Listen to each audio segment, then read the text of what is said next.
अगर आप किसी भी कॉम्पिटिटिव एग्जाम की तैयारी कर रहे हो तो आपके लिए ऑनलाइन बहुत सारा मटेरियल ऑलरेडी अवेलेबल है। लेकिन ये मटेरियल दो तरीके के होते हैं, एक वो जो आपको आपके गोल तक लेकर जाता है और दूसरा वो जो आपको वहीं पर गोल गोल गोल गोल घुमाता रहता है। तो डिपेंड आप पर करता है कि आपको कौन सा मटेरियल चूज करना है।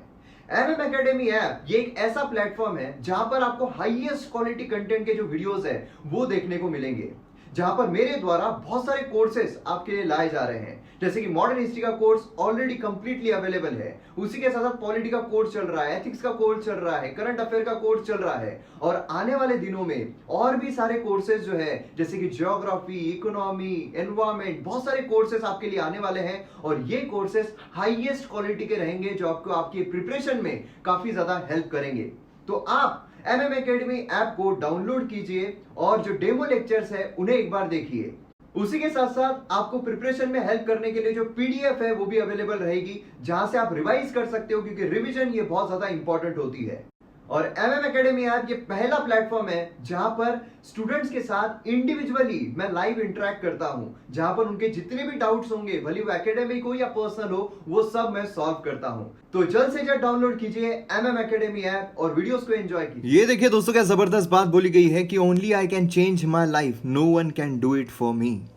सिर्फ मैं खुद मेरी ज़िंदगी जो है वो बदल सकता हूँ या बदल सकती हूँ, और कोई मेरी ज़िंदगी नहीं बदल सकता है। जिसका इस तरीके का एटीट्यूड होता है वही ज़िंदगी में कुछ ना कुछ कर सकता है, वही ज़िंदगी में आगे बढ़ सकता है।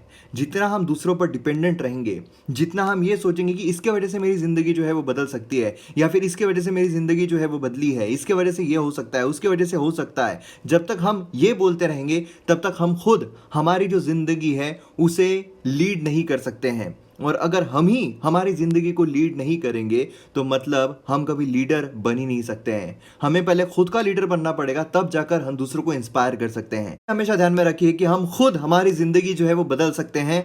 अनअकॅडमीवर नवीन बॅच सुरू झालेली आहे, त्याचं नाव आहे MPSC combined comprehensive foundation batch 2021। त्यामध्ये तुम्हाला बरेचसे सब्जेक्ट जे आहे, ऑलमोस्ट सगळे सब्जेक्ट जे आहे ते बघायला मिळणार आहे। आणि अनअकॅडमीवर एक खासियत आहे की तुम्ही एक वेळा सबस्क्रिप्शन घ्याल कुठल्याही बॅचसाठी तर तुम्ही जितके पण व्हिडिओज अवेलेबल आहे, बाहेरच्या बॅचचे असेल, इंडिव्हिज्युअल कोर्स असेल, सगळे काही कोर्सेस तुम्ही बघू शकता।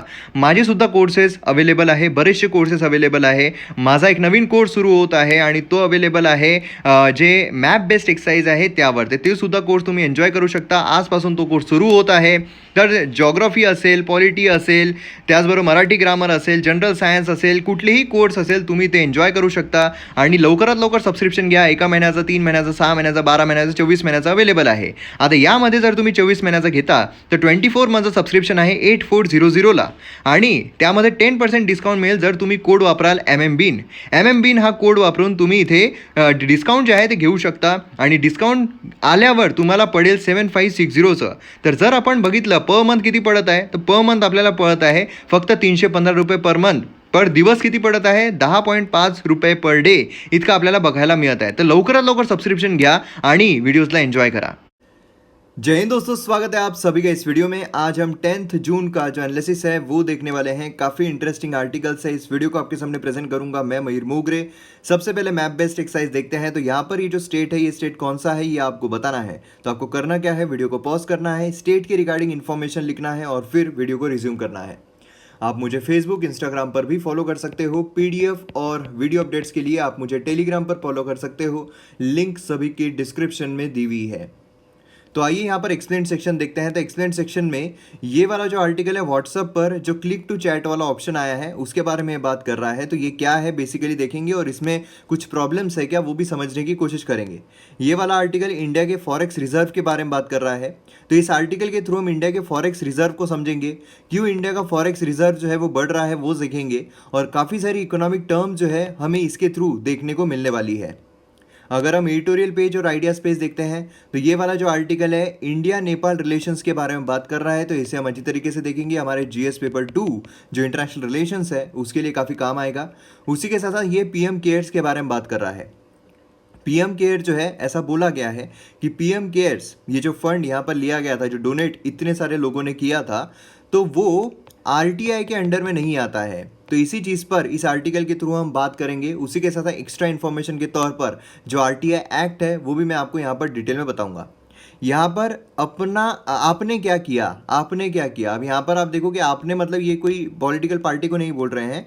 यहाँ पर बेसिकली बात की जा रही है कि जो रूलिंग पार्टी है उनके एक सदस्य है, उनके द्वारा मतलब अमित शाह जो है उनके द्वारा बोला गया है कि ठीक है यहाँ पर थोड़ा बहुत शॉर्टफॉल तो हो रहा है लेकिन आपने क्या किया। इस तरह की चीज़ हमें यहाँ पर देखने को मिल रही है, तो पॉलिटिकल वो देखने को मिल रहा है। यहाँ पर आप देखोगे एकेडमी वी नीड, एकेडमी मतलब जो हमारा पढ़ाई है, जो यूनिवर्सिटीज़ है, अब वो यहाँ पर किस तरीके का उसका फ्यूचर रहेगा। मतलब यहाँ पर आप देखोगे तो हमने स्कूल्स के रिगार्डिंग हमने देखा था कि स्कूल में अगर हम डिजिटलाइजेशन जो अभी ला रहे हैं तो क्या वो कितना यहाँ पर सफिशिएंट हो सकता है, कितना अच्छा हो सकता है। उसमें हमने देखा था कि डिजिटलाइजेशन हम लाते हैं तो उसके ड्रॉबैक्स जो है वो ज़्यादा थे एज़ कम्पेयर टू जो अगर डिजिटलाइजेशन नहीं लाते हैं। तो इसीलिए यहाँ पर जो है ज़्यादा ड्रॉबैक्स देखने को मिलते हैं। और ड्रॉबैक्स कौन कौन से थे? पहला हमें ड्रॉबैक स्कूल की हम बात कर रहे हैं, पहला ड्रॉबैक देखने को मिला था सोशलिज्म जो है वो हमें यहाँ पर सोशल एक्टिविटीज़ जो होती है वो स्टूडेंट को स्कूल में जाने के बाद ही पता चलती है। दूसरा ये होता है कि बहुत सारे जो पेरेंट्स हैं वो बच्चों को छोड़कर फिर बाहर काम करने के लिए जाते हैं, लेकिन बच्चे अगर घर पर रहेंगे तो वो काम करने नहीं जा पाएंगे, तो जो कंट्री की इकोनॉमी है उसमें प्रॉब्लम आ सकता है। तो इस तरीके की काफ़ी सारे जो रीजंस है हमने यहाँ पर देखे थे कि क्यों यहाँ पर जो स्कूल है उसमें जाना यहाँ पर बेटर है, ना कि ऑनलाइन लर्निंग जो है स्कूल में भी प्रोवाइड करना। जब हम यूनिवर्सिटी की बात करते हैं तो यूनिवर्सिटी में हमें देखने को मिलता है कि यहाँ पर यूनिवर्सिटी में अगर हम लेकर आते हैं तो काफ़ी चीज़ें जो है वो हो सकती है। मतलब यहाँ पर जो चीज़ें हैं वो पॉजिटिव और नेगेटिव हमें यहाँ पर दोनों जो पर्सपेक्टिव वो देखने को मिल सकते हैं। तो उसी चीज़ के बारे में इस आर्टिकल में जो है वो बात की गई है। उसी के साथ साथ ये वाला आर्टिकल मनरेगा के बारे में बात कर रहा है, ये वाला आर्टिकल जो है ये अर्बन गवर्नमेंट जो है उसके बारे में बात कर रहा है। अब यहाँ पर हम आते हैं सबसे पहले इंडिया का जो फॉरेक्स रिजर्व है उसके बारे में ये आर्टिकल बात कर रहा है। तो देखेंगे इंडिया का फॉरेक्स रिजर्व बेसिकली क्या है। तो जब हम फॉरेक्स रिजर्व की बात करते हैं तो जो फॉरेक्स रिजर्व है वो होते हैं एक्सटर्नल एसेट्स। एक्सटर्नल एसेट्स का मतलब क्या है कि यहाँ पर इंडिया के जो रुपी है ये इसमें नहीं है, इंडिया का जो रुपी है ये इसमें नहीं है सिर्फ, ठीक है, सिर्फ मैं सिर्फ ऐड कर रहा हूँ, सिर्फ इंडिया का रुपी नहीं है। यहाँ पर हमें एक्सटर्नल एसेट्स देखने हैं। एक्सटर्नल मतलब जो कंट्री के बाहर की है। जैसे कि आप देख लो डॉलर्स, डॉलर्स क्या इंडिया का है? नहीं है। आप गोल्ड देख लो तो ये भी नहीं। तो इस तरीके से जो एक्सटर्नल एसेट्स है इसे एक्सटर्नल एसेट जो है वो कहा जाता है। गोल्ड के फॉर्म में होता है एसडीआर। एसडीआर बताइए आप कमेंट सेक्शन में क्या है? स्पेशल ड्राइंग राइट्स, अरे यहीं पर दिया हुआ है, आईएमएफ का है। उसी के साथ फॉरेन करेंसी एसेट जो होते हैं, है ना, जैसे कि डॉलर्स हो गए, अलग अलग जो फॉरेन करेंसी रिजर्व्स है अलग अलग कंट्रीज की। उसी के साथ साथ जो एफडीआई आता है, एक्सटर्नल कमर्शियल बोरोइंग्स होती है ना, जो एक्यूमुलेट किया गया है इंडिया के द्वारा, कंट्रोल किया जाता है by reserve bank of India. तो यहाँ पर ये भी चीज़ काफ़ी इंपॉर्टेंट है, एग्जाम परस्पेक्टिव से सीधा आपको स्टेटमेंट दे दिया जाएगा, forex reserve are external assets in the form of gold, SDR, foreign currency are controlled by government. तो ये यहाँ पर गलत रहेगा, क्यों? रिजर्व बैंक ऑफ इंडिया जो है वो उसे कंट्रोल करती है। इंटरनेशनल मॉनेटरी फंड जो है वो कहता है कि ऑफिशियल फॉरेन एक्सचेंज रिजर्व ये हेल्ड किया जाता है इन support of the range of objective. जैसे कि यहाँ पर जो कॉन्फिडेंस है कंट्री का पॉलिसीज को लेकर, मॉनेटरी जो भी सिस्टम है उसको लेकर, एक्सचेंज रेट मैनेजमेंट को लेकर, तो ये कॉन्फिडेंस जो है कंट्री में बूस्टअप होता जाता है।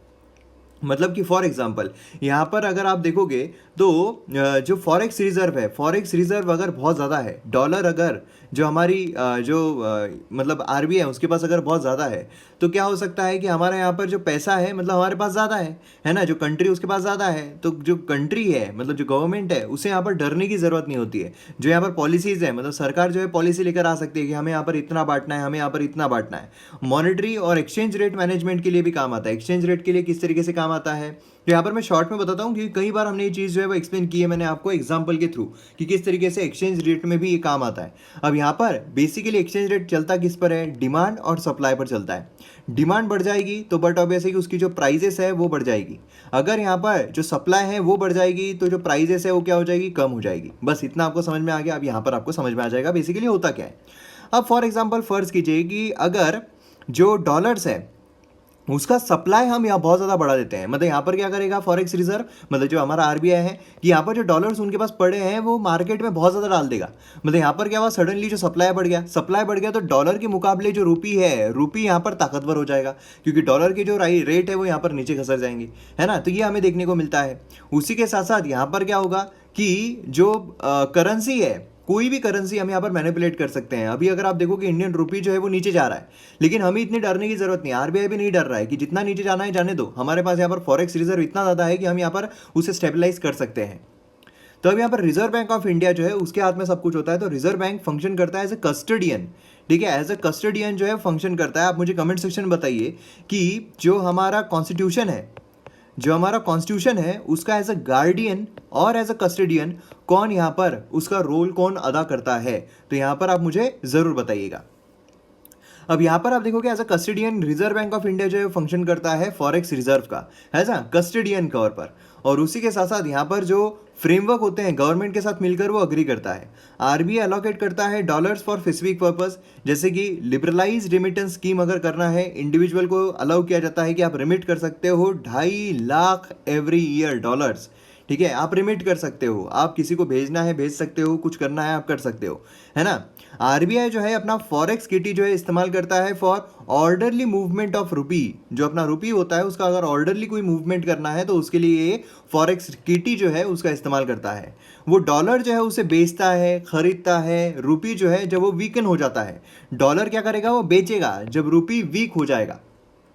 जैसे मैंने आपको भी बताया, फॉर एग्जाम्पल एक डॉलर की कीमत है 50 रुपये, लेकिन अब $1 की कीमत जो है वो हो जाती है 70 रुपये। तो ऐसे सिनारियो में जो रिजर्व बैंक ऑफ इंडिया है वो क्या करेगा, यहाँ पर अगर डॉलर की क्या हुई, यहाँ पर वैल्यू इंक्रीज हो गई है, क्योंकि रुपी की वैल्यू डिप्रिशिएट हो गई है, तो डॉलर की वैल्यू इंक्रीज हो गई है, अप्रिशिएट हो गई है। ऐसे सिनारियो में अगर हम सप्लाई जो है डॉलर का बढ़ा देते हैं तो अपने आप उसकी जो वैल्यू डेप्रिशिएट हो जाएगी। तो यहाँ पर क्या करेगा, डॉलर बेचना शुरू कर देगा। डॉलर बेचेगा तो बट ऑब्वियसली कि यहाँ पर क्या होगा कि डॉलर का सप्लाई बहुत ज़्यादा हो जाएगा, डॉलर का सप्लाई मार्केट में ज़्यादा हो जाएगा, तो इसकी वैल्यू फिर से नीचे आ जाएगी, फिर से ये $1 = 50 रुपीज़ हो जाएगा। इस तरीके से मैनिपुलेट कर सकता है। अब वो खरीदता है डॉलर जब रुपी जो है ज़्यादा स्ट्रेंथन हो जाए, मतलब अगर ऐसा हो जाए कि $1 = 1 रुपी, तो यहाँ पर क्या करेगा, वो डॉलर का सप्लाई जो है वो कम करने की कोशिश करेगा, जिससे कि $1 = 50 रुपी जो है वो फिर से पहुंच जाए। अब आपको ऐसा लगेगा क्यों ऐसा नहीं होता है कि $1 = 1 रुपी, फिर तो यहाँ पर प्रॉब्लम हो जाएगा ना। हर चीज़ यहाँ पर आप देखोगे तो जब भी हम एक्सपोर्ट करते हैं तो हमारी करेंसी डेप्रिशिएट रहे तो ज़्यादा बेटर है, जब भी हम इंपोर्ट करते हैं तो हमारी करेंसी अप्रिशिएट रहे तो ज़्यादा बेटर है। तो एक्सपोर्ट अगर हमें यहाँ पर अच्छा करना है तो बट ऑब्वियस एक्सपोर्ट को अगर मज़ा दिलाना है तो बट ऑब्वियस कि हमें यहाँ पर डिप्रिशिएशन जो है वो रखना ही पड़ेगा। $1 = 1 रुपी अगर हम रखते हैं तो हमें कई मामलों में प्रॉब्लम जो है वो फेस करना पड़ सकता है। क्लियर है, तो ये चीज़ हमें यहाँ पर देखने को मिलती है। फॉर एग्जाम्पल कि यहाँ पर हमारे यहाँ पर एक जो बियर की बॉटल है, एक बियर की बॉटल फॉर से कि हम यहाँ पर 20 रुपए की जो है 20 रुपए की बेच रहे हैं। ठीक है, 20 रुपए की बेच रहे हैं, मिलती नहीं है लेकिन 20 रुपए की बेच रहे हैं फॉर एग्जाम्पल। अब यहाँ पर $1 = 1 रुपी है अगर, तो समझ लीजिए कि फॉरेन में ये जो है ये $20 की बेची जाएगी, $20, $20। अब आप सोचिए जो यूएसए में अगर आप देखिए तो $5 की जो है वो बेची जाती है। तो ऐसे सिनारियो में जो एक्सपोर्टर्स हैं उनको यहाँ पर नुकसान हो जाएगा, है ना। तो ये प्रॉब्लम हमें फेस करना पड़ता है, इसलिए यहाँ पर मेंटेन रखते हैं। $1 = 1 रुपी भी जो है वो हमारे इकोनॉमी के लिए अच्छा नहीं है। ऑफ लेट आरबीआई जो है वो has been buying dollar from the market forex reserve ये रखने के लिए, स्टोर अप रखने के लिए।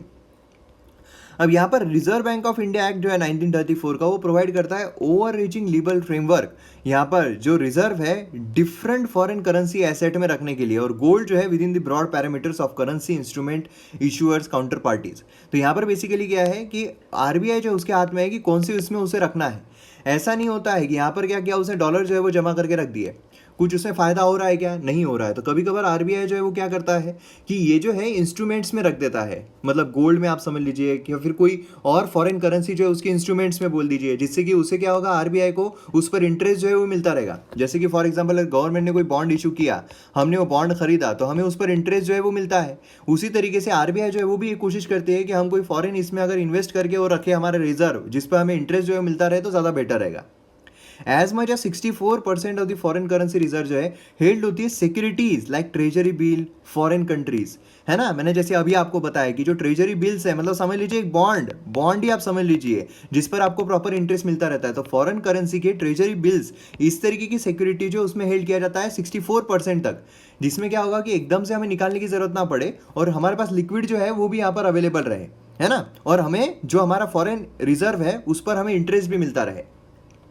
अब यहाँ पर सवाल ये आता है कि हमारा जो फॉरेक्स रिजर्व है वो इतना बढ़ा क्यों है, जो फॉरेक्स रिजर्व है सडनली इतना ज़्यादा क्यों बढ़ गया है। वीकली यहाँ पर देखने को मिलता है तो पहले 490, अब यहाँ पर 593, इस तरीके से बहुत ज़्यादा क्यों यहाँ पर बढ़ रहा है। तो सबसे पहली चीज़ आती है इंक्रीज इन एफडीआई जो उसमें इंक्रीज आ गया है। अब एफडीआई जो है वो बेसिकली क्या होता है, एफडीआई मतलब है कि यहाँ पर कोई इन्वेस्ट कर रहा है, बराबर है, कोई इन्वेस्ट कर रहा है। अब कोई इन्वेस्ट कर रहा है, फॉर एग्जांपल एंजेलिना जोली है, उसके पास समझ लीजिए $100 है। $100 समझने के लिए मैं कम कीमत ले रहा हूँ, तो मिलियंस में भी ले सकता हूँ। $100 लेने को क्या है, अपना कौन सा पैसा जा रहा है। $100 है, $100 अब यहाँ पर इसको इन्वेस्ट करना है एंजेलिना जोली को। एंजेलिना जोली को रिलायंस में इन्वेस्ट करना हो तो एंजेलिना जोली $100 डॉलर्स में इन्वेस्ट करती है क्या, कर सकती है क्या इंडिया में, आरबीआई में? नहीं, उसे रुपी में कन्वर्ट करना पड़ेगा। अब जब रुपी में कन्वर्ट करना पड़ेगा तो कहाँ से करेगी ये, आरबीआई से। ठीक है, हम समझ लेते हैं कि आरबीआई के पास गई, आरबीआई वाले को बोली कि भैया एक काम करो, ये मेरे को $100 है, इसके मुकाबले मेरे को ये दे दो, तुम रुपी दे दो।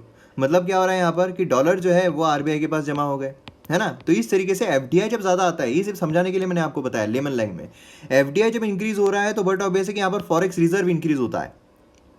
क्रूड ऑयल प्राइसेस जो है वो यहाँ पर शार्प डिक्लाइन हो गया है। क्रूड ऑयल प्राइसेस मतलब समझ लीजिए कि अगर एक क्रूड ऑयल प्राइस जो है उसकी कीमत, एक बैरल की कीमत है $30 पर बैरल, $30 पर बैरल। ठीक है, ये हमें कीमत देखने को मिल रही है। मतलब कि एक जो इंसान है उसे अगर इंपोर्ट करना है, क्रूड ऑयल इंपोर्ट करना है इंडिया में, तो क्या करना पड़ेगा, उसे डॉलर परचेस करना पड़ेगा, है ना। डॉलर यहाँ पर परचेस करना, भैया मेरे को डॉलर दो, कितने चाहिए, $30 चाहिए, ओके ठीक है $30 ले लो। फिर ये $30 जो है वो कहाँ से चले गए, रिजर्व में से चले गए, फॉरेक्स रिजर्व जो था आरबीआई का उसमें से निकल गए $30, है ना। अब ऐसे अगर 100 लोग आ गए तो बट ऑब्वियस ज़्यादा फॉरेक्स रिजर्व निकल जाएगा। लेकिन ये क्रूड ऑयल प्राइस की कीमत जो है वो कम आ गई, फॉर एग्जाम्पल 10 ही आ गई। अब ये इंसान को कितना चाहिए, 10 चाहिए। इसकी वजह से क्या हुआ, फॉरेक्स रिजर्व पहले 30 जा रहे थे, अब $20 यहाँ पर बच गए। तो ये जो है ये हमें मतलब देखिए जो एग्जांपल मैं आपको दे रहा हूँ ये एकदम ही लेमन और कच्चे हैं, आपको सिर्फ समझाने के लिए। फिर आता है sharp decline import expenditure. Import जो एक्सपेंडिचर होता है, जब हम इंपोर्ट करते हैं कोई भी चीज़ हम इंपोर्ट कर रहे हैं, यही आप लॉजिक लगा सकते हो जो क्रूड ऑयल के, क्रूड ऑयल हम इंपोर्ट कर रहे हैं तो उसी तरीके से हम डॉलर जो है बाहर देते हैं। तो यहाँ पर क्या, क्रूड ऑयल जो है वो भी मतलब जो इंपोर्ट है वो भी कम हो गया, तो इससे डॉलर जो है बाहर जाने की संख्या कम हो गई। फिर है net flow of fund of FPI. FPI मतलब क्या है, शॉर्ट टर्म के लिए जो लाया जाता है। एफडीआई मतलब ज़्यादा कीमत होती है, एफपीआई मतलब कम कीमत होती है।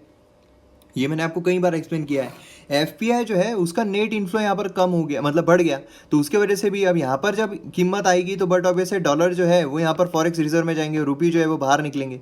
फिर यहाँ पर रेमिटेंसेज जो उसमें भी फॉल आया है, मतलब यहाँ पर रेमिटेंसेज अगर कोई भेज रहा है तो फॉरेक्स रिजर्व में से जाएगा, किसी को गिफ्ट कोई पैसे भेज रहे हैं तो ये भी कम हो गया है। तो ये सब कारण है कि हमारा फॉरेक्स रिजर्व जो है वो सडनली यहाँ पर काफ़ी ज़्यादा इंक्रीज हो गया है। अब ये एक बिग क्वेश्चन है कि यहाँ पर कोई भी अगर क्राइसिस आते हैं हमारे पास इकोनॉमिक फ्रंट के, तो हमारे पास इनफ फॉरेक्स रिजर्व जो है वो पड़ा हुआ है, इसलिए हमें घबराने की जरूरत नहीं है। Foreign exchange reserve to GDP ratio जो है इज अराउंड 15%, तो इसलिए हमें बिल्कुल घबराने की जरूरत नहीं है। कितना भी यहाँ पर रुपी जो है वो डिप्रिशिएट हो रहा हो, लेकिन डॉलर जो है हमारे पास इतने ज़्यादा है कि हम कभी भी उसे बेचकर जो यहाँ पर आंकड़ा है वो यहाँ पर प्रॉपर कंट्रोल में ला सकते हैं।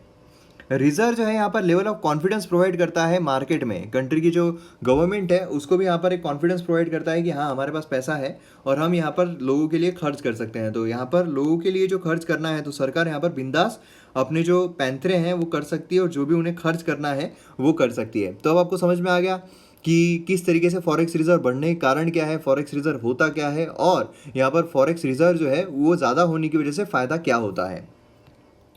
नेक्स्ट यहाँ पर बात की जा रही है व्हाट्सएप क्लिक टू चैट इस फीचर के बारे में। अब WhatsApp click to chat feature ये क्या करता है, अब नॉर्मली आप देखिए जो व्हाट्सएप होता है, व्हाट्सएप अगर आप इस्तेमाल कर रहे हो तो उसमें बेसिकली देखा क्या जाता है कि आपको अगर किसी को भी अगर आपको जो मैसेज है वो भेजना है तो आपको पहले उसका नंबर सेव करना पड़ेगा। बिना आप नंबर सेव किए उसको व्हाट्सएप नहीं कर सकते हो। लेकिन बहुत सारे ऐसे जो मतलब समझ लीजिए जो व्यापारी है वो व्हाट्सएप नंबर सेव क्यों करेंगे, है ना, क्योंकि इतने सारे उनको अगर हर एक का नंबर सेव करते बैठेंगे प्रॉब्लम हो जाएगा।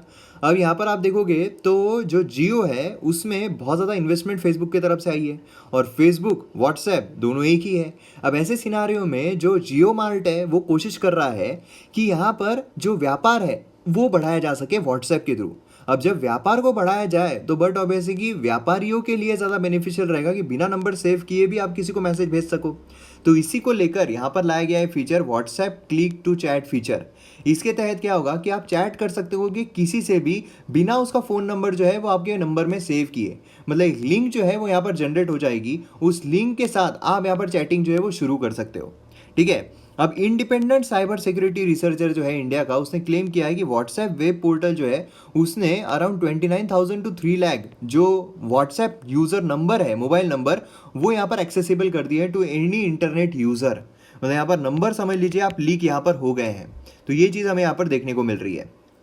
इस फीचर में जैसा मैंने आपको कहा, मैसेजिंग सर्विस जो है वो क्लिक टू चैट ऑप्शन पर होता है। मतलब आप लिंक जनरेट होगी, लिंक पर क्लिक करो, बिना फ़ोन नंबर को आप इस्तेमाल किए, बिना फ़ोन नंबर को सेव किए आप सीधा चैट कर सकते हो, है ना। अब यहाँ पर सभी यूज़र्स को वरीड होने की ज़रूरत नहीं है। सिर्फ यहाँ पर जिन्होंने लिंक जो है वो क्रिएट की है उनको यहाँ पर डरने की ज़रूरत है कि वह उनका जो नंबर है यहाँ पर एक्सपोज हो रहा है। तो इस पर और जैसे जैसे अपडेट आती रहेगी वैसे वैसे हम देखते रहेंगे।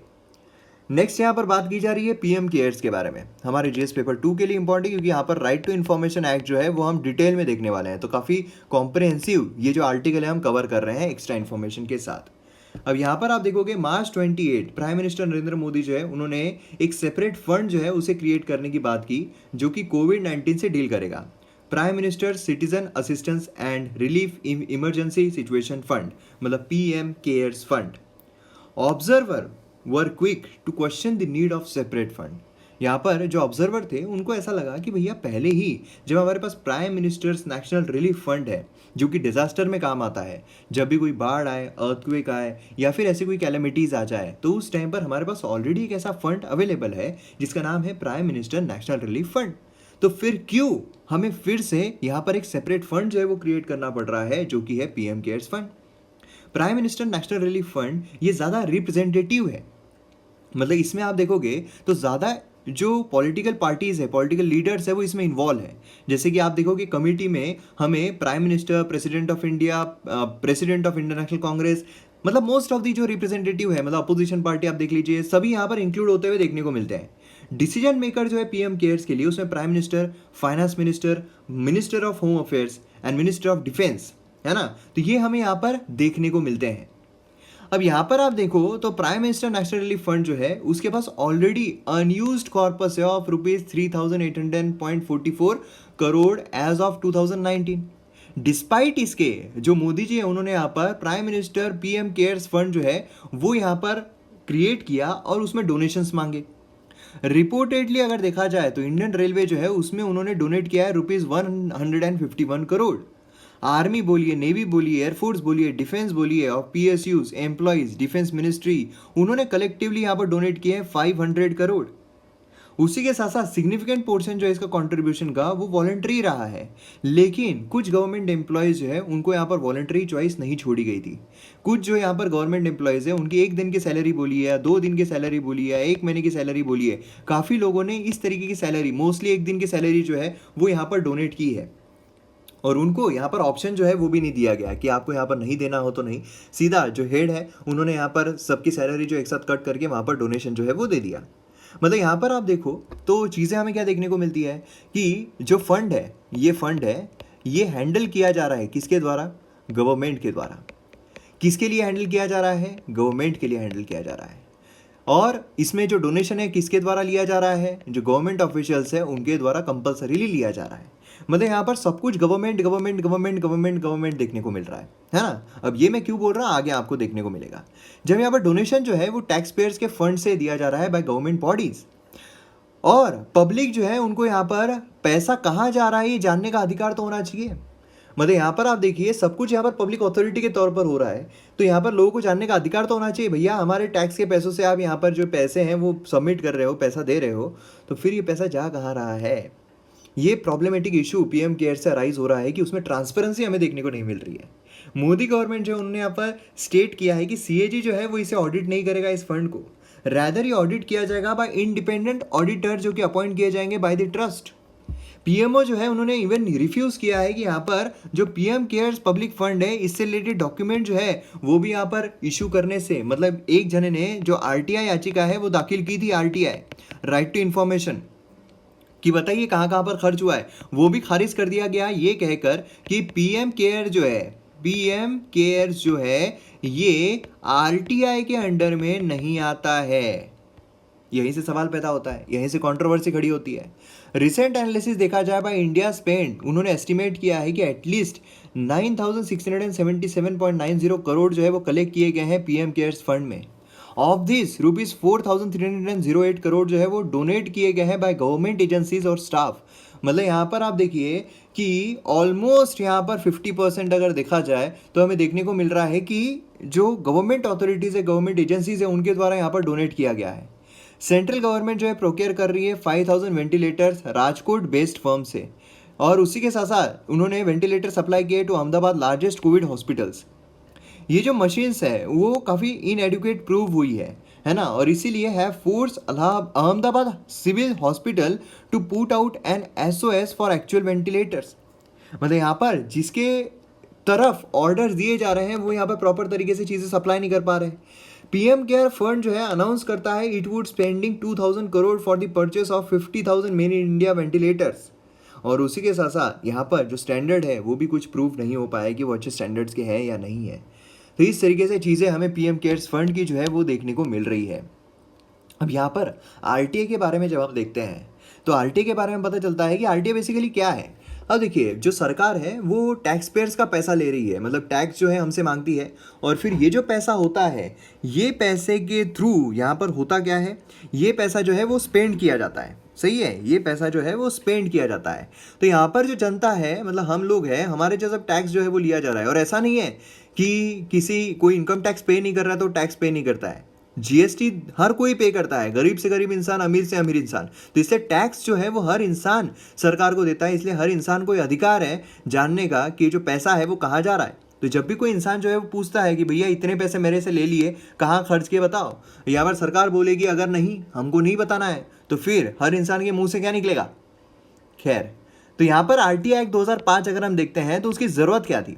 ज़रूरत यह है कि इंडिया जो है वो डेमोक्रेटिक है, मतलब लोकशाही है, रिपब्लिक है, प्रजासत्ताक है। तो इसमें क्या है कि डेमोक्रेसी जहाँ पर आती है तो सोर्स ऑफ द अथॉरिटी वो लोग हमें देखने को मिलते हैं, जनता हमें देखने को मिलती है। तो जनता को हर चीज़ पता रहना चाहिए। हमारे यहाँ पर रिस्पॉन्सिबल गवर्नमेंट है, तो सरकार ने हर चीज़ की अकाउंटेबिलिटी रखनी चाहिए। डेमोक्रेसी यहाँ पर इन्फॉर्म सिटीजनरी जो है वो यहाँ पर एडवोकेट करती है, ट्रांसपेरेंसी एडवोकेट करती है। गवर्नमेंट जो है वो अकाउंटेबल होती है लोगों को। सीक्रेसी जो है वो करप्शन यहाँ पर करती है, और इसीलिए यहाँ पर जब सेंसिटिव इन्फॉर्मेशन होती है वहाँ पर भले ही आप रोक लो, लेकिन बाकी जो चीज़ें आपको बताना चाहिए। RTI ये एक फंडामेंटल राइट है। देखिए, RTI रिकॉग्नाइज किया गया है as a fundamental right under part 3 of the constitution by supreme court in several cases. तो यहाँ पर अगर आप देखो तो आपको सवाल आ सकता है, जैसे कि right to vote. Right to vote ये क्या है, कौन सा अधिकार है? हमारा फंडामेंटल राइट है, हमारा नेचुरल राइट है, हमारा कॉन्स्टिट्यूशनल राइट है, हमारा लीगल राइट है। तो ये हमारा कॉन्स्टिट्यूशनल राइट है ना, क्योंकि कॉन्स्टिट्यूशन में दिया गया है कि हर इंसान जो 18 साल के ऊपर है वो वोट कर सकता है।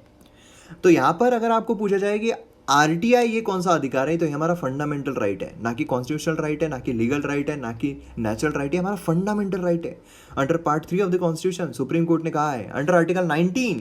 ठीक है, तो ये चीज़ आपको ध्यान में रखनी है, बहुत इंपॉर्टेंट है। अब यहाँ पर RTI एक्ट के सैलिएंट पॉइंट्स अगर हम देखें तो as per section 3 of RTI act कोई भी इंडियन जो है वो इन्फॉर्मेशन सीक कर सकता है अंडर द एक्ट। अब ये जो लॉ है ये कवर करता है सभी लेवल की गवर्नेंस, मतलब यूनियन हो, स्टेट हो या लोकल गवर्नमेंट हो।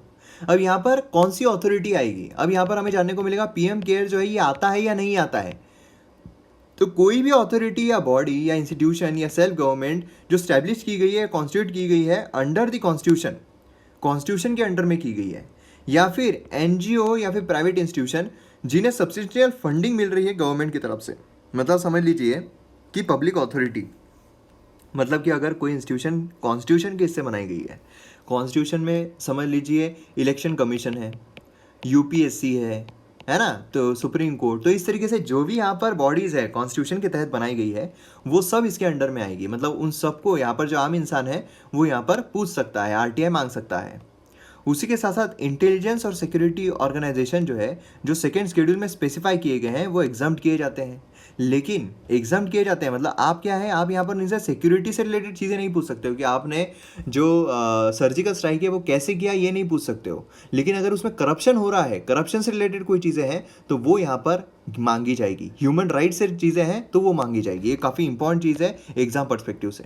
ठीक है, मतलब यहाँ पर कौन से खुफिया मिशन पर हो ये आप नहीं पूछ सकते हो, लेकिन इसमें करप्शन हुआ है ये आप यहाँ पर RTI मांग सकते हो। RTI में right to inspection of work, document, records, notes, ये सब होता है। सर्टिफाइड सैंपल मटेरियल सब यहाँ पर, टेप, वीडियो कैसेट सब इसमें इंक्लूड होता है। अब यहाँ पर आप देखोगे पब्लिक अथॉरिटी जो है वो डिफाइन किया गया है section 2H of the act में। ठीक है, अब यहाँ पर अगर कोई भी पब्लिक अथॉरिटी अगर देने से मना करती है तो उसके लिए पेनाल्टी जो है वो भी रखी गई है। अब पब्लिक अथॉरिटी उसकी प्रोसीजर क्या है, अप्लीकेंट जो उसे इन्फॉर्मेशन देना पड़ेगा विद इन 30 डेज, फिर उसके बाद अगर वो सेटिस्फाई नहीं हो तो फिर से वो अपील कर सकता है with in 30 days, appellate authority जो है वो डिसाइड करेंगे 30 डेज, अप्लीकेंट जो है सेटिस्फाई नहीं है तो सेकंड अपील फाइल कर सकता है विद इन द 90 डेज। अब यहाँ पर पब्लिक अथॉरिटी कौन है, सबसे इंपॉर्टेंट चीज़ यहीं से जो सुप्रीम कोर्ट का ऑफिस है, जो चीफ जस्टिस ऑफ इंडिया का ऑफिस है, उसने बोला था कि ये पब्लिक अथॉरिटी में आता है, ये आरटीआई के अंडर में आता है। पब्लिक अथॉरिटी क्या है, जो भी पब्लिक अथॉरिटी में रहेगा वो आरटीआई के अंडर में आएगा, ठीक है। तो पब्लिक अथॉरिटी क्या है, पब्लिक अथॉरिटी एक ऐसी बॉडी है, इंस्टीट्यूशन है, सेल्फ गवर्नमेंट है, जो स्टैब्लिश की गई है, कॉन्स्टिट्यूट की गई है बाय और अंडर द कॉन्स्टिट्यूशन, कॉन्स्टिट्यूशन के अंडर में, जैसे कि UPSC election commission, by any order made by the parliament, parliament ने अगर कोई ऑर्डर लेकर आए तो, by other law made by the state legislature, अगर स्टेट लेजिस्लेचर लाती है तो, नोटिफिकेशन अगर गवर्नमेंट के द्वारा इशू किया जाता है तो, बॉडी ओन या कंट्रोल या सब्सटेंशियली फाइनेंस की जाती है गवर्नमेंट की तरफ से। तो ये चीज़ हमें यहाँ पर देखने को मिलती है। तो समझ लीजिए जो पीएम केयर्स है उसके हेड हमें प्रधानमंत्री देखने को मिलते हैं, उनको जो सैलरी है वो मिलती है गवर्नमेंट से, मतलब यहाँ पर सब्सटेंशियल फाइनेंस भी हम बोल सकते हैं, नोटिफिकेशन से इशू की गई है गवर्नमेंट की, ये भी हम बोल सकते हैं। तो सभी तरफ से पब्लिक अथॉरिटी है, ये हमें देखने को मिलता है, लेकिन फिर भी ये बोला जा रहा है कि पीएम और पीएम केयर जो है ये पब्लिक अथॉरिटी नहीं है। तो मतलब ये एक अलग ही तरीके की चीज़ जो है देखने को मिलती है।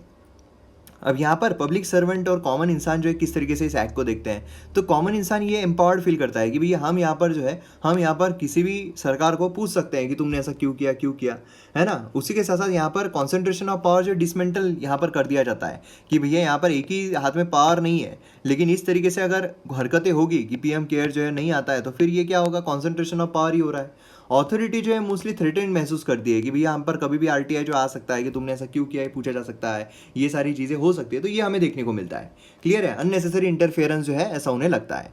तो अब आप यहाँ पर कमेंट सेक्शन में बताइए कि आपको क्या लगता है, पीएम केयर्स फंड जो है ये आरटीआई के अंडर में आना चाहिए, नहीं आना चाहिए। अब यहाँ पर नेक्स्ट आर्टिकल जो है बात कर रहा है इंडिया नेपाल रिलेशंस के बारे में। इंडिया नेपाल रिलेशंस जो है यहाँ पर inauguration of the new road to Mansarovar May 8 global pandemic के बीच में इंडिया डिफेंस मिनिस्टर जो है राजनाथ सिंह, उन्होंने यहाँ पर रिलेशन जो है नेपाल इंडिया के स्ट्रेन ला दिया है। अब यहाँ पर आप देखोगे सेक्शन ऑफ द रोड जो है वो पास होता है टेरिटरी ऑफ नेपाल से, link with Tibetan autonomous region of China through Lipu Lekh pass, ठीक है। यहाँ पर आप देख सकते हो कि जो इंडिया और नेपाल है उनके बीच में डिस्प्यूट चल रहा है, बॉर्डर डिस्प्यूट चल रहा है काली रिवर के चलते। अब यहाँ पर आप देखोगे 1816 में हमें सगौली ट्रीटी जो है देखने को मिलती है नेपाल और ब्रिटिशर्स के बीच में। 1816 में ब्रिटिशर्स का राज था और नेपाल और ब्रिटिशर्स के बीच में देखने को मिलती है। जो मॉडर्न हिस्ट्री के लेक्चर्स है, मॉडर्न हिस्ट्री के लेक्चर्स कहाँ पर है, MM एकेडमी ऐप पर है ना, MM एकेडमी ऐप, उस पर मॉडर्न हिस्ट्री के लेक्चर्स है, उस पर ये ट्रीटी ऑफ सगौली डिटेल में डिस्कस ऑलरेडी की हुई है। तो यहाँ पर आप देखोगे ब्रिटिश उन्होंने यहाँ पर टेरिटरी जो है ईस्ट ऑफ काली यहाँ पर इंडिया की दे दी थी, लेकिन जो रिवर है वो अपना कोर्स चेंज करती रहती है, उसी के चलते यहाँ पर काली रिवर जो है उसके बारे में यहाँ पर डिस्प्यूट जो है वो यहाँ पर पैदा हो गया है। मतलब नेपाल इंडिया यहाँ पर बॉर्डर कौन सी है, यहाँ पर प्रॉब्लम क्रिएट हो रहा है। और लिपू लेक पास हम यहाँ पर देख सकते हो ट्राई जंक्शन, यहाँ पर बॉर्डर जो है नेपाल इंडिया चाइना इंटरसेक्ट करते हैं।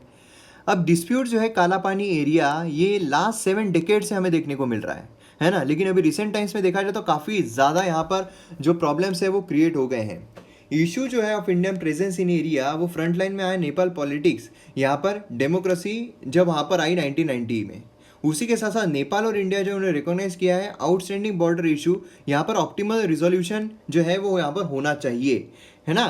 उसी के साथ साथ यहाँ पर प्रधानमंत्री जो है फर्स्ट इंडियन प्राइम मिनिस्टर है जो नेपाल में विजिट किए इन 17 ईयर्स। नेपाल प्राइम मिनिस्टर जो है उन्होंने यहाँ पर इशू जो है फिर से यहाँ पर रेस कर दिया। अब यहाँ पर आप देख सकते हो कि जो मोदी जी है वो जब चाइना में गए, चाइना में एक जो रोड है उसकी यहाँ पर बात की गई कि यहाँ पर एक ब्रिज जो है हम कंस्ट्रक्ट करेंगे, है ना। तो उसके चलते यहाँ पर क्या हुआ कि जो मतलब जो नेपाल है उसने यहाँ पर रिवोल्ट यहाँ पर कर दिया, रिवोल्ट बोलने के बजाय हम बोल सकते हैं प्रोटेस्ट यहाँ पर कर दिए कि भैया तुम यहाँ पर हमारी सोवरेनिटी की चीज़ें जो है बिना हमसे पूछे कैसे कर सकते हो। तो यहाँ पर काला पानी का जो एरिया है बहुत ज़्यादा यहाँ पर प्रॉब्लमेटिक जो है वो चल रहा है। अब नेपाल जो है उन्होंने न्यू मैप यहाँ पर रिसेंटली हाल ही में देखा जाए नया मैप यहाँ पर पब्लिश किया, जिसमें ये सारे जो एरियाज़ है ये सारे एरियाज़ यहाँ पर उनके बताए गए। फिर उसके बाद चीफ जो है ऑफ इंडियन आर्मी डिस्क्राइब किया नेपाल की जो protest as a triggered by someone else, मतलब जो चाइना है उनकी इन्फ्लुएंस में आकर ये सारी चीज़ें हैं वो ट्रिगर कर रहे हैं। इंडिया नेपाल रिलेशन का जो टोन है ये अभी डोमिनेटेड लग रहा है, फ्रस्ट्रेटेड लग रहा है, और ये जो गैप है ये वाइडन होती जा रही है ना। जैसे जैसे नेपाली का नेशनलिज्म बढ़ रहा है वैसे वैसे वाइडन होती जा रही है। तो इसी के चलते यहाँ पर बहुत ज़रूरी है कि इसका जो सोल्यूशन है वो निकाला जाए, सोल्यूशन निकलना बहुत ज़रूरी है। नेपाल इंडिया रिलेशन जो है वो डीप है, वाइड रेंजिंग है, यूनिक है, कॉम्प्लेक्स भी है, ऐसे सिनारियो में जो कॉम्प्लेक्सिटी है वो यहाँ पर बहुत ज़्यादा बढ़ सकती है अगर इसे प्रॉपर तरीके से हैंडल ना किया जाए तो। इंडिया जो as a big neighbour rarely उसे साइकोलॉजिकल डायमेंशन जो है रिलेशनशिप के ग्रास्प करने देखा गया है। ऑफिशियल जो है जो यहाँ पर ये हैंडल कर रहे हैं वो भी यहाँ पर जो चीज़ें हैं उसको प्रॉपर तरीके से हैंडल नहीं कर रहे हैं। मतलब एक जो होता है ना, यहाँ छोटा बच्चा है देख लेंगे क्या करता है, इस तरीके के रिलेशंस नहीं रहने चाहिए। प्रॉपर यहाँ पर रिलेशन जो है वो यहाँ पर बरकरार रखे जाने चाहिए। टॉक जो है यहाँ पर होनी चाहिए। टॉक प्रॉपरली नहीं हो पा रही है तो वहाँ पर प्रॉब्लम्स क्रिएट हो रहे हैं। ऑफिशियल जो यहाँ पर हैंडल कर रहे हैं वो यहाँ पर मॉनिटरली हैंडल कर सकते हैं, लेकिन जो कन्वर्सेशन यहाँ पर होना चाहिए वो यहाँ पर प्रॉपर तरीके से नहीं हो पा रहा है। फॉरेन सेक्रेटरी लेवल मैकेनिज्म जो है वो यहाँ पर डिस्कस जो है वो नहीं कर पा रहे हैं। उसी के साथ साथ यहाँ पर आप देखो कि मीटिंग जो है वो रेयरली यहाँ पर रेगुलर होती हुई हमें देखने को मिल रही है। तो यहाँ पर मीटिंग्स प्रॉपर तरीके से होना चाहिए, जो डायलॉग्स है वो होना चाहिए, जिससे कि जो भी प्रॉब्लम्स है उसका सॉर्ट आउट यहाँ पर अगर किया जाए तो ज़्यादा बेनिफिशियल रहेगा, ऐसा यहाँ पर देखा जा रहा है। तो यहाँ पर मैप जो है वो हम देख लेते हैं। तो मैप यहाँ पर मैंने आपसे पूछा था तमिलनाडु। तो तमिलनाडु वो स्टेट है जो मैंने आपसे मैप बेस्ड एक्सरसाइज में पूछा था। तो काफ़ी सारी चीज़ें आप इसके रिगार्डिंग बता सकते हो। तो अभी तक अगर आपने नहीं बताया तो ज़रूर कमेंट सेक्शन में लिखिए। बाकी जो भी मैंने आपसे चीज़ें लिखी है वो आप कमेंट सेक्शन में लिखिए। ये हमारे वीडियो का एंड। वीडियो अगर आपको पसंद आता है तो आप शेयर ज़रूर कीजिए। मिलते हैं अगले वीडियो में। जय हिंद।